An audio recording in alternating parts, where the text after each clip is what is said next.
back, my dear students. In this class, let us discuss about the agents of pollination.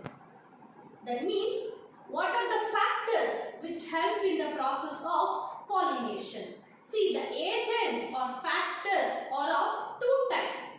Okay, so the first factor or the first agent is abiotic, and the second one is biotic. As you all know that bio means life, abiotic means which do not have life. The abiotic factors or the abiotic agents includes wind, water, and the biotic means it includes the animals such as birds, bats, etc. Okay. Now let us learn about the abiotic factors first. Then we can go with the biotic one. Right. So in the abiotic factors, so the first one is what? Wind.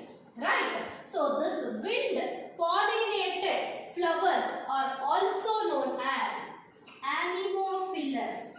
Anemophilous flowers. Anemophilous flowers means, see, wind pollinated flowers are said to be anemophilous. Anemophily. There is one more word, anemophily. Anemophily means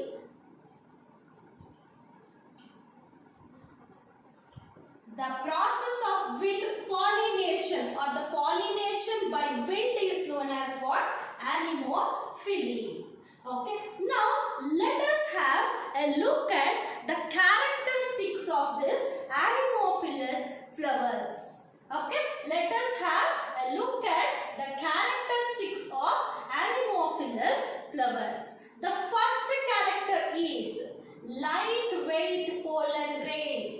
Lightweight pollen grain, because see here the wind has to carry the pollen grain, so hence it should be having lightweight. And next, the flower should produce the large number of pollen grain. The large number of pollen. Why? Because see here majority of the pollen will be lost and all the pollens cannot able to reach the stigma. Hence, the large number of the pollen grains are produced. And it should be non-sticky. The pollen grain should be non-sticky. And it should be in the form of powdery. Okay. So, the pollen grain should be what? Non-sticky and powdery. Why? Because if it sticks to any surface means we cannot able to carry it. So, hence it should be in the form of a powder. Okay, and next it should have well exposed stamens. Well exposed stamens. It should have what? Well exposed stamens. That means if the stamens are well exposed, the wind can easily carry the pollen grains. Okay, next, usually it will be having single ovule. Okay, usually it will be having what? Single ovule in each ovary, and the stigma should be feathery. You can see here in the diagram. Okay, so it should be like a feathery stigma, because the feathery stigma attracts the pollen grains so that the pollen grains can easily come and fall. So hence the stigma should be feathery. Okay, and next, here if there are numerous flowers, okay, in the grass, there are numerous flowers. If it is there, means for example corn cob. See, these flowers are packed into the inflorescence. Okay, if there are numerous flowers, they are packed into what? Inflorescence. Okay, and examples for this anemophilous flower is, you can see corn cob, maize and grass. So, corn cob, maize and grass. So, these are the examples for what? Anemophilous. Anemophilous means what? The wind pollinated flowers. Right. Hydrophilic. Hydrophilic. Okay, the pollination by water is known as hydrophily, and the flowers are said to be what? Hydrophilous flowers. The flowers are said to be what? Hydrophilous flower. And you can see the hydrophilous flower is a rare and limited to only 30 genera. So it is very rare and it is limited to 30 genera. Okay, and examples for this hydrophilous flowers are, see, Vallisneria and seagrass. So these are the two examples for the hydrophilous flowers. Okay, and see here, for the hydrophilous flowers, water acts like a medium of transportation. Okay, so the male gametes travel through the water and it should reach the stigma. Okay, and here you can also see the hydrophily in case of the algae, bryophytes and pteridophytes. But here I am talking about the angiosperms. Hence, the hydrophilous flowers means, so in case of the angiosperm, it is limited to about 30 genera. Example is what? Vallisneria and seagrass. Now, let us have a look at the mechanism of pollination in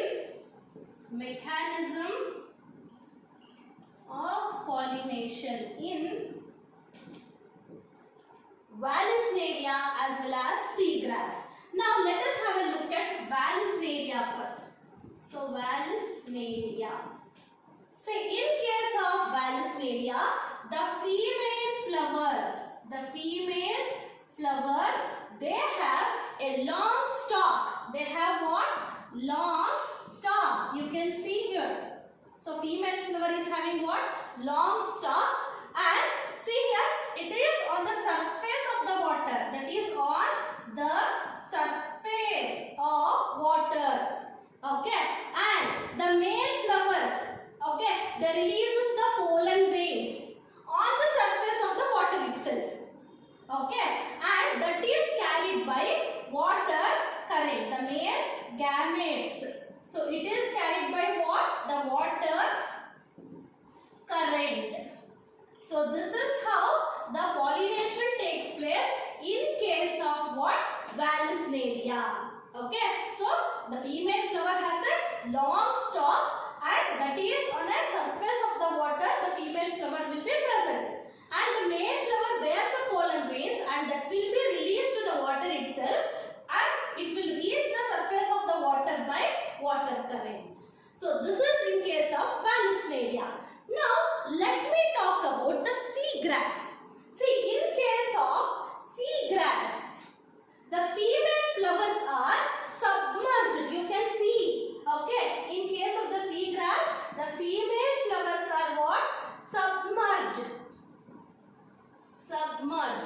Okay, and the pollens are released inside the water. The pollens are released where? The pollens are released inside the water. Then what happens? So, inside the water, the pollens will go and sit on a stigma and the pollination takes place. And usually, the seagrass pollen grain will be the ribbon shape. It will be usually ribbon shape and it will be having some covering called mucilaginous covering. Okay, it has some mucilaginous covering. Why it is having mucilaginous covering means, see, this pollen may get wet because it is inside the water, no? So hence it is protected from this mucilaginous covering. So these are the characteristics of the pollens in seagrass. Usually the water pollinated flowers are only like this.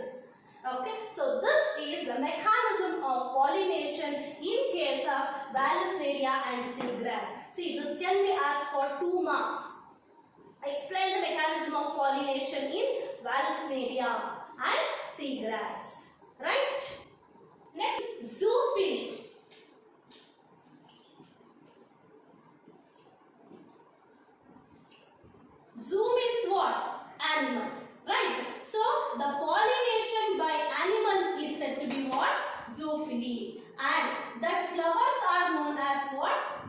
zoophilus. That means that is by animals. Okay, and examples for the zoophilus condition or the zoophilus flowers are, okay, so bees, bee pollinated flowers, butterfly pollinated flowers, ant pollinated flowers, and moths. And here the honeybee is the major agent. Okay, so honeybee is what? It's a major agent. And see here, it is a common method of pollination. Majority of the flowering plants pollinates by zoophilus condition. Okay, now let us have a look at the characteristics of this zoophilus flowers. Okay, so what are the characteristics of this zoophilus flowers? See, the flowers are adapted to particular animals, so that the particular animal should pollinate the flower. Okay, so the first character is it is adapted for particular animals.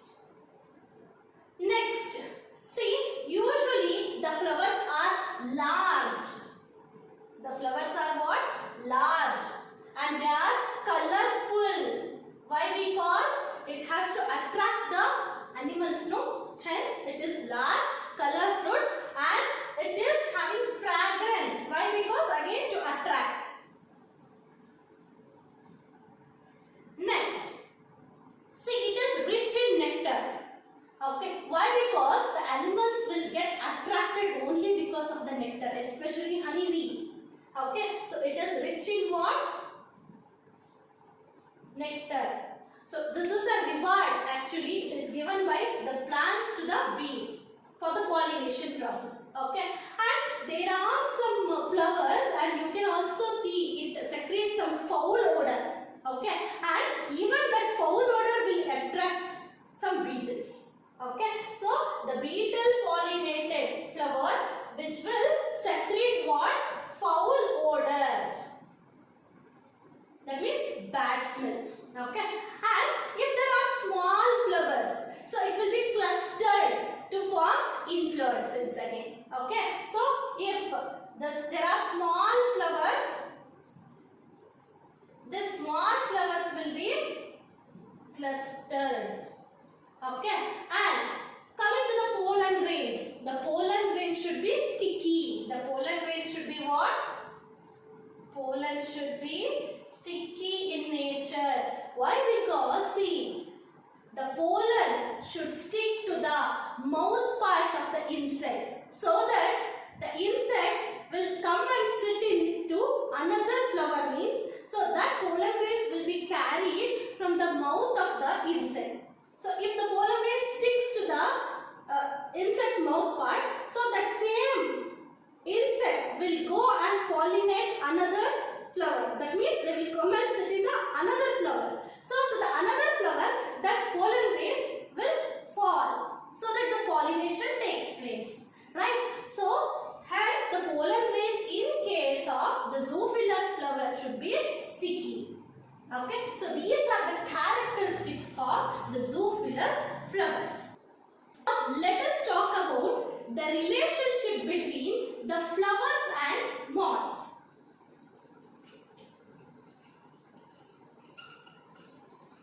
Relationship between flowers and moths.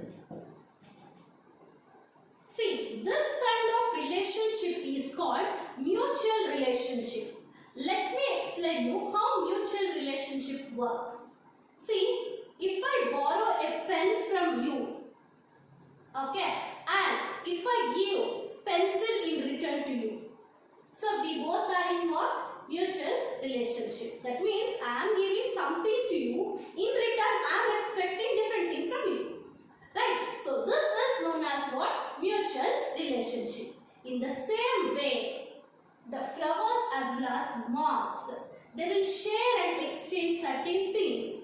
Let us see what are the things which will be exchanged from the flowers and moths. See, here the flower acts like a safest place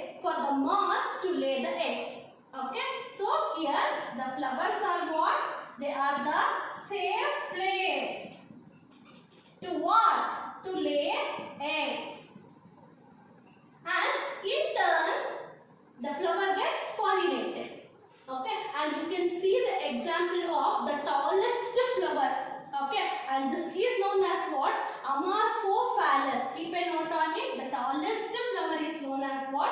Amorphophallus.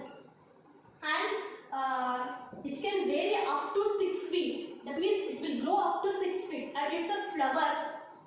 Okay, and here in the Amorphophallus flower, several moths lay their eggs, and in turn the Amorphophallus will get pollinated. Okay, and also one more called yucca plant. Yucca plant, and a particular species of moth which lives in yucca plant. Okay, and the moth deposits its eggs where? In the locules of this yucca plant. So here the moth deposits its eggs in the locules. Locules of what? Yucca plant. And in turn the yucca plant will get pollinated. So this is the relationship between the flowers and the moths. Right? Next, let us learn about the exclusive characteristics of entomophilous flower. Entomophily. Entomophily means the pollination by insect. Entomo means what? Insect. The insect pollinated flowers are said to be entomophilous. See, they all belong to Zoophili only. Okay, Zoophili means I had already told you the honeybee, ants are there. So these ants, honeybee, they all come under the entomophilous. So others such as birds, okay, lizards, they all are also the Zoophili only. But the insect group are said to be the entomophilous flowers. Okay, so here in case of the entomophilous, flowers are what? Large. Okay, and they are colorful. Just to attract the insects, the flowers are colorful, brightly colored. Okay, and they are attractive. They are attractive, and they also produce fragrance, fragrant flowers, and they produce nectar as a rewards. Okay, and the pollen grains are again sticky pollen grains. I had already explained why it is sticky, because in order to stick to the mouth part of the insect. And if there are small flowers, they are packed into what? Inflorescence. And certain flowers, they will also secrete what? Foul odor, foul smell. Just to attract what? Beetles. Because beetles will get attracted because of this foul odor. So these are the characteristics of what? Entomophilous flowers. Entomo means what? Insect. But keep a note on it. Entomophilous will also come under Zoophilus. Okay. Now let us have a look at different kind of Zoophili. So the first is, I had already told you, entomophily. That means by insects. Okay, and entomophily, that is by insects. Next, ornithophily. Ornitho means birds. Okay, ornithophily means pollination by birds. Okay, and that flowers are said to be what? Ornithophilous flowers. Next, third one, Chirapterophily. Chirapterophily. Keep a note on it. This can be asked for 1 mark. Chirapterophily. That means the pollination by what? Bats. The pollination by bats is said to be what? Chirapterophily. And the flowers are said to be what? Chirapterophilous flowers. And next, Malacophily. Malacophily. Malacophily means what? The pollination by snails. The pollination by what? You can see here, snails. Okay.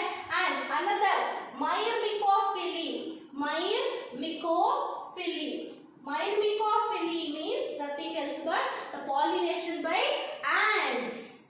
And the flowers are said to be Myrmecophilous flowers. And next, last, Cantherophily.